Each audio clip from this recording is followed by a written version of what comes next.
Student, welcome to my YouTube channel nursing and paramedical classes. कैसे हैं आप सब। आज मैं आपके लिए management and organisation of operation theatre का पार्ट 3 लेकर के आई हूँ, जिसमें आपके कॉम्पिटिटिव एग्जाम में जो भी क्वेश्चन आते हैं वो आपके लिए बहुत ज़्यादा हेल्पफुल रहेंगे। कोई भी एग्जाम आप दो पैरामेडिकल का, उसमें आपको हेल्पफुल रहेंगे। यदि सर्जरी रिलेटेड कोई क्वेश्चन आता है तो ये नर्सिंग स्टूडेंट पैरामेडिकल स्टूडेंट दोनों के लिए हेल्पफुल है। तो इसका हम पार्ट 3 कंटिन्यू करेंगे। पार्ट 1 पार्ट 2 मैंने अपलोड कर दिया है, उसको आप देख लीजिएगा। डिज़ाइन कंसिडरेशन के बारे में हम पढ़ेंगे कि ओटी का जो होता है डिज़ाइन किस तरीके से किया जाता है, किस किस पार्ट में ओटी को डिवाइड किया जाता है। तो इसका फर्स्ट पॉइंट है basic activities involve in the act of surgery.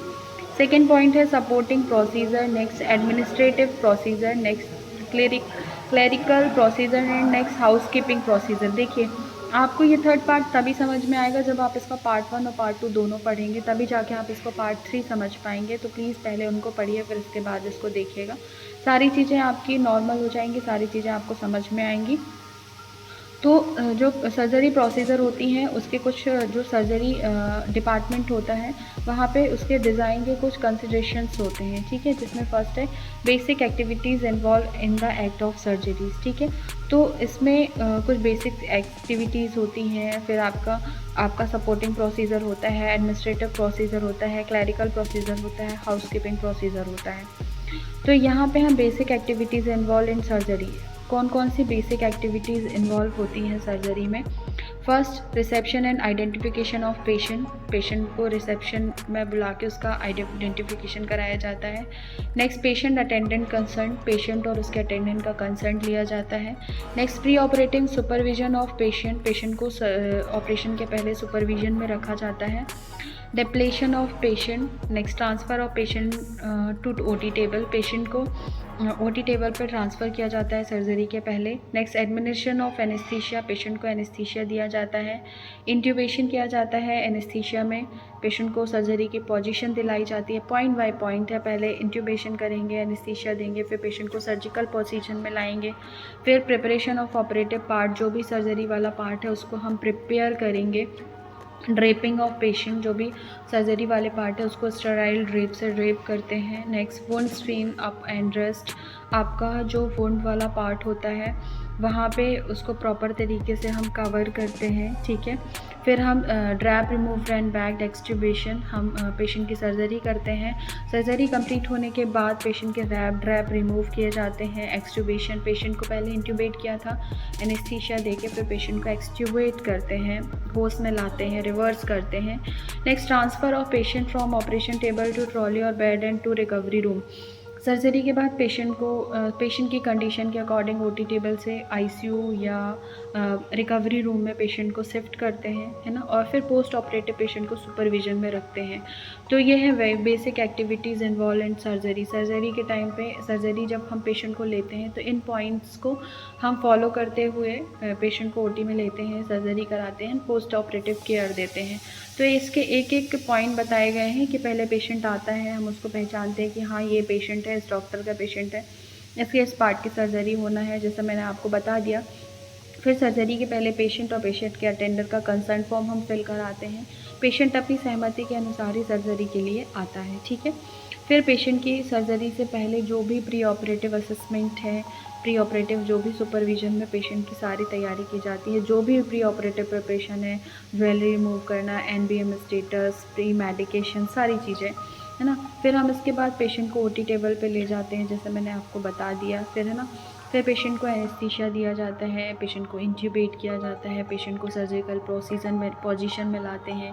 Preparation of operative part, जिस पार्ट की सर्जरी होना है उसको हम प्रिपेयर करते हैं, ड्रेप करते हैं, है ना।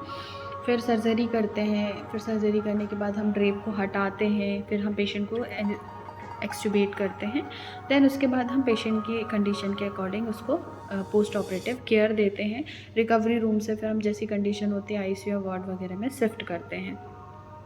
तो ये यहाँ पे आपको बताया गया है। नेक्स्ट है सपोर्टिव प्रोसीजर। सपोर्टिव प्रोसीजर के क्या क्या पॉइंट्स हैं, तो सपोर्टिव प्रोसीजर में ये है staff changing to operating room garments and shoes. Second, putting on cap, gloves and apron. Next, aseptic washing of hands. Next, gowning. Next, lying out, checking and rechecking the number of instruments. ठीक है। तो कुछ procedure होते हैं, supportive procedure होते हैं, जिसमें operating room में जब भी हम जाते हैं तो सबसे पहले हम शूज़ निकालते हैं, कपड़े चेंज करते हैं, फिर उसके बाद हम ओटी के अंदर जाते हैं। कैप, ग्लव्स, एप्रन वगैरह सारी चीज़ें पहनते हैं, ठीक है।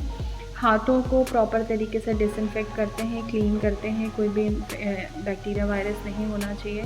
हम गाउन वेयर करते हैं और गाउन वेयर करने के बाद हम जो भी इंस्ट्रूमेंट वगैरह लगाते हैं ट्रॉली में, सारी कुछ चेक करते हैं, रीचेक करते हैं, कोई भी चीज़ ख़राब नहीं होनी चाहिए। ट्रॉली प्रिपरेशन करते समय हम काउंटिंग करके रखते हैं, पोस्ट ऑफ काउंट करते हैं, रीकाउंट करते हैं। तो ये सारी चीज़ें जो होती हैं आपकी, ये सपोर्टिव प्रोसीजर के थ्रू आती हैं।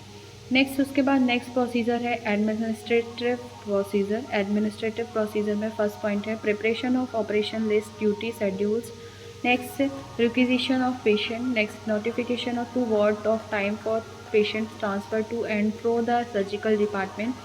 Next, distribution of messages. Next, requisition of records, equipments and material. Next, contact with other department, lab, workshops and the supplies that ascertain availability of doctors and supporting staff. ठीक है। तो कुछ प्रशासनिक प्रक्रियाएं होती हैं जिसमें हम ओटी की एक लिस्ट तैयार होती है ना। उस लिस्ट को हम देखते हैं, प्रिपरेशन ऑपरेशन लिस्ट, सर्जरी की आज एक लिस्ट तैयार होगी, कल एक लिस्ट तैयार हो जाएगी कि आज दिन में इतनी सर्जरीज होनी है, तो उसकी लिस्ट आपको मिलेगी, किसकी किसकी ड्यूटी लगी है वो ड्यूटी शेड्यूल आपको मिलेगा।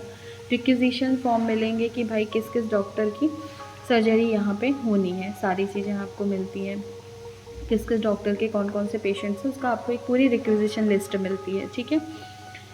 फिर आपको किस वार्ड से पेशेंट को लाना ले जाना है, कहाँ से कौन सा पेशेंट कहाँ आएगा, कौन सा जाएगा, उसके लिए भी आपको सूचना देनी पड़ती है, ठीक है। आपको सारे रिकॉर्ड्स मेंटेन करने पड़ते हैं, ठीक है।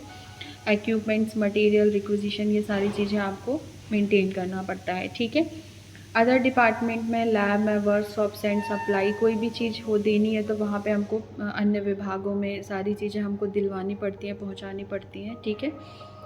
और कौन से डॉक्टर अवेलेबल है, कौन से टेक्नीशियंस अवेलेबल है, उसकी जानकारी भी हमको होनी चाहिए। नेक्स्ट है क्लैरिकल प्रोसीजर। क्लैरिकल प्रोसीजर में क्या होता है, तो क्लैरिकल प्रोसीजर में preparation of operation records, next preparation of operation room records filling, next the statistical interpretation of operation room records, next housekeeping procedure में collection of use instrument, collection of use material and the solid surgical instrument, retracing and the underlays, next cleaning and operating room and other areas in the surgical department, disposable और insertion of strip fuse, ठीक है। तो आपकी जो clerical procedure में क्या क्या आता है, सबसे पहले क्लैरिकल प्रोसीजर में फर्स्ट पॉइंट है ऑपरेशन रिकॉर्ड्स तैयार करना। तो ऑपरेशन रिकॉर्ड्स तैयार करना पड़ता है, ऑपरेशन रूम के सारे रिकॉर्ड तैयार करनी पड़ती है, फाइलिंग करनी पड़ती है ना। सारे हाउस कीपिंग का जो भी वर्क हुआ है उसका रिकॉर्ड तैयार करना पड़ता है आपको, ठीक है। जो भी इंस्ट्रूमेंट है सर्जिकल वाले, सर्जरी वाले, उसको स्टोर किया जाता है। जो भी गंदे सर्जिकल इंस्ट्रूमेंट, ड्रेसिंग वगैरह होती हैं, उनको एक तो इंस्ट्रूमेंट को वॉश किया जाता है, जो भी डिस्कार्ड है वेस्ट उसको डिस्कार्ड किया जाता है, ठीक है। और जो भी ऑपरेशन थिएटर है, जो भी अदर एरियाज़ हैं, उनको पूरा क्लीन कराया जाता है। जो भी बायोमेडिकल वेस्ट निकल रहा है उसको अलग अलग डिस्कार्ड करके डिफ्यूज़ कराया जाता है, उसका भस्मीकरण कराया जाता है। तो ये सारी चीज़ें आपकी किसके अंतर्गत आती हैं, ये सारी चीज़ें आपकी हाउस कीपिंग प्रोसीजर के अंतर्गत आती हैं, ठीक है। इसके बाद नेक्स्ट पार्ट में हम चढ़ पड़ेंगे जोनिंग इन ओटीज़ की। ओटी में कौन कौन से जोन्स होते हैं, ये देखिए छोटे छोटे से जो पार्ट मैं इसलिए बना रही हूँ क्योंकि हर एक टॉपिक जो होता है वो हर एक पार्ट में मैंने कवर अप कर दिया। जैसे मैं इस वाले कवर, इसमें मैंने आपके ये जो मैंने पार्ट आपको कवर कराया है, इसमें सारी चीज़ें मैंने ओटी की बता दी कि कौन कौन से पॉइंट्स में कवर करने हैं। इसके बाद अब हम नेक्स्ट पार्ट में जोन्स एंड ओटी पढ़ेंगे कि ओटी में कितने जोन्स होते हैं, ठीक है। तो आज की क्लास हमारी यहीं तक। Thank you so much.